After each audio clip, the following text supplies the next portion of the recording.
Let's start by asking you, how does the new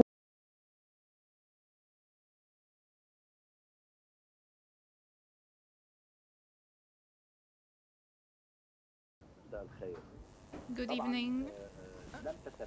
Of course, it's not very clear so far what is the government plan to be adopted by the new government that to be formed soon. But there are a lot of headlines tackled by Nawaf Salem in his speech from the presidential palace. He clearly indicated the necessity of addressing the economic crisis. He talked about corruption. He also talked about restoring the deposits and protecting the funds of the depositors. Um, he talked about the improving the and reforming the Lebanese economy. He talked about the role of young people in development. He also addressed universities and the work of administrations and institutions that suffered a lot from anti-corruption. He talked about administrative structures that are now very outdated and not meeting the needs or requirements of the Lebanese people. I think that Prime Minister Nawaf Salem will rely on a lot of expertise, the reliable expertise, and he will not resort to political government formation. The figures that are to be appointed as ministers will be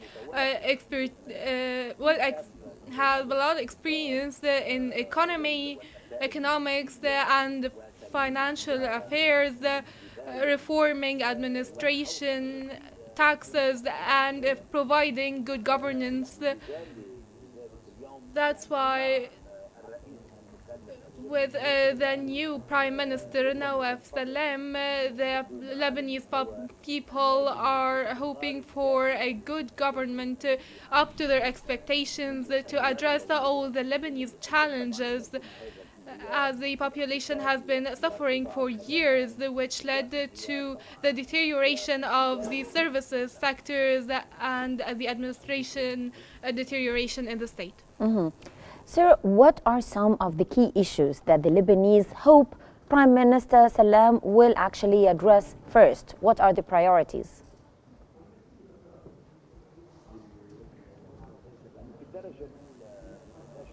Well, first, the Lebanese, the people are giving most priority to the resolution 1701, which will lead to the Israeli withdrawal from the Lebanese territories, which is utmost priority for Prime Minister Salam. He spoke about limiting weapons to the Lebanese army forces alone, to protect the Lebanese territory with legitimate means, which is highly important to the Lebanese people. He also talked about reforming the administration and management. He talked about the relationships of the Lebanon with the Arab world.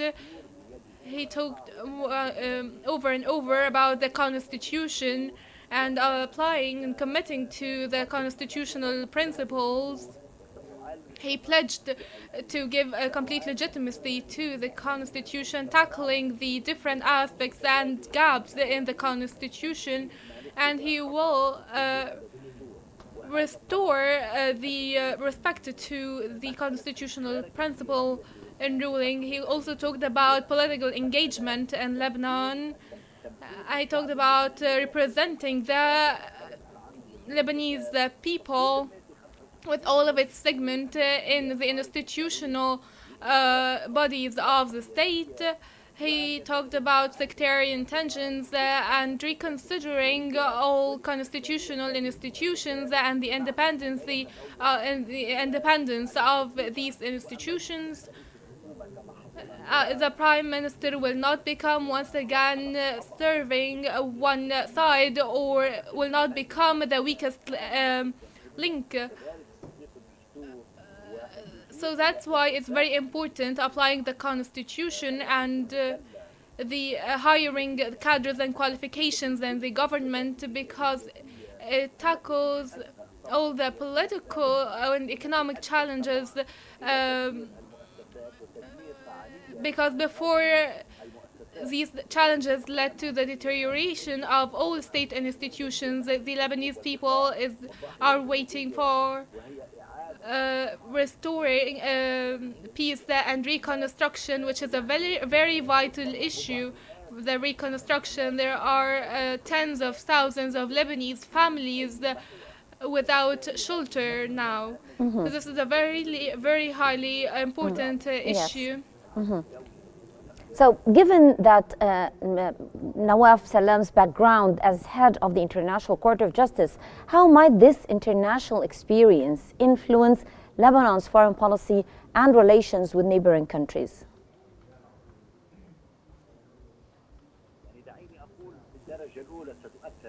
Let me say at first, this background will affect justice in Lebanon. He talked about redoing the Beirut port, the constructing Beirut port and achieving justice for the victims of the Beirut port explosion. It's a very important issue. And being head of the ICJ and all of the previous expertise, not just as the head of the ICJ, he was the Lebanon representative in the General Assembly of the United Nations. All of this mobilized support for Nawaf Salam and give him international respect as he has a multifaceted expertise, and he's respected in the Arab world and also in the West. He worked for a long time in international institutions in the United Nations and the international in the ICJ. I think all of this gives him credibility and international confidence. So as the West is waiting for his insights and for his achievements as the Prime Minister.